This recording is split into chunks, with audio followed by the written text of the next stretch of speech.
நாம இப்போ இந்த வீடியோவில் எதை பற்றி பார்க்க போகிறோம் அப்படின்னா, நம்முடைய சேயோன் ஐஏஎஸ் அகாடமி சார்பாக வந்து பார்த்தீங்கன்னா தினம் 10 கொஸ்டின் கொடுத்துட்டு இருக்கோம். அதில் டே 44 வரைக்கும் முடிஞ்சிருக்கு.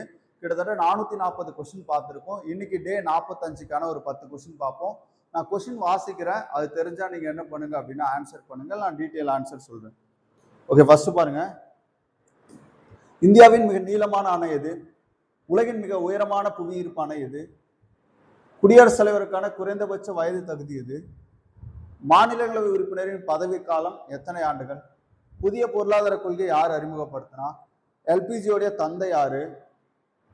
இந்தியாவின் நறுமண தோட்டம் எது? முப்படைகளின் தலைமை தளபதி? இந்தியாவின் வருமான வரி? நெல் உற்பத்தியில் இந்தியா உலகளாவிய இடம் என்ன? 10 கொஸ்டினுக்கு ஆன்சர் தெரிஞ்சா பண்ணுங்க.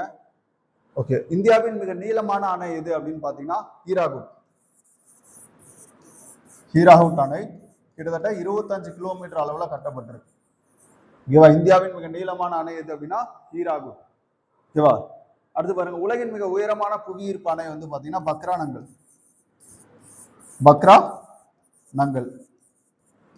ஓகேவா? சட்லஸ் நதியின் குறுக்கே கட்டப்பட்டிருக்கும் பக்ரா நங்கல் அணை. இந்தியாவின் மிக நீளமான அணை வந்து ஹீராகுட். மகாநதியின் குறுக்கே அது கட்டப்பட்டிருக்கு. என்ன? மகாநதி. அடுத்து பாருங்க, குடியரசுத் தலைவருக்கான குறைந்தபட்ச வயது தகுதி 35. மாநிலங்களவை உறுப்பினரின் பதவி காலம் 6 ஆண்டுகள். புதிய பொருளாதார கொள்கை 1991 அறிமுகப்படுத்தப்பட்டிருக்கும். எல்பிஜி மாதிரியின் தந்தை யார் அப்படின்னு பாத்தீங்கன்னா மன்மோகன் சிங். எல்பிஜி மாதிரியுடைய தந்தை யார் அப்படின்னா மன்மோகன் சிங். இந்தியாவின் நறுமண தோட்டம் எது அப்படின்னு கேட்டா கேரளா. இந்தியாவுடைய நறுமண தோட்டம் எதுங்க? கேரளா. முப்படைகளின் தலைமை தளபதி யாரு? குடியரசுத் தலைவர். முப்படைகளின் தலைமை தளபதி யாரு? குடியரசுத் தலைவர். இந்தியாவின் வருமான வரி என்பது நேர்முக வரி, டைரக்ட் டாக்ஸ், நேர்முக வரி. Income tax in India's global rank in rice ப்ரொடக்ஷனை பொறுத்த வரைக்கும் நெல் உற்பத்தியில இந்தியா இப்ப ஃபர்ஸ்ட் இடத்துக்கு வந்துட்டாங்க. ஓகேவா? ஆனா முன்னாடி வந்து நம்ம 2வது இடத்துல இருக்கோம். இப்ப சீனாவை தாண்டி ஃபர்ஸ்ட் இடத்துல வந்துட்டு இது கரண்ட் டேட்டா. சரி பாருங்க, முதல் கொஸ்டின், மகாநதியின் குறுக்கே கட்டப்பட்டுள்ள ஹீராகுட் அணை வந்து இந்தியாவின் உலகின் மிக நீளமான அணைன்னு கூட சொல்றாங்க. பக்ரா நங்கல் புவியீர்ப்பு அணை.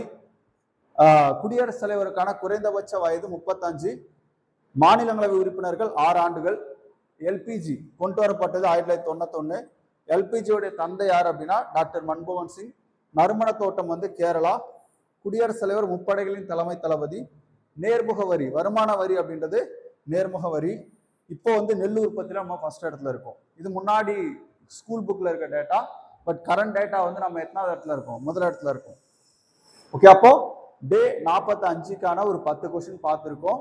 இது நல்லா யூஸ்ஃபுல்லா இருக்கும் அப்படின்னு நினைக்கிறோம். உங்களுடைய ஃப்ரெண்ட்ஸுக்குலாம் வந்து நீங்க என்ன பண்ணலாம்? ஷேர் பண்ணலாம். இது மாதிரி நம்ம எக்ஸாம் முடிகிற வரைக்கும் போட போறோம்.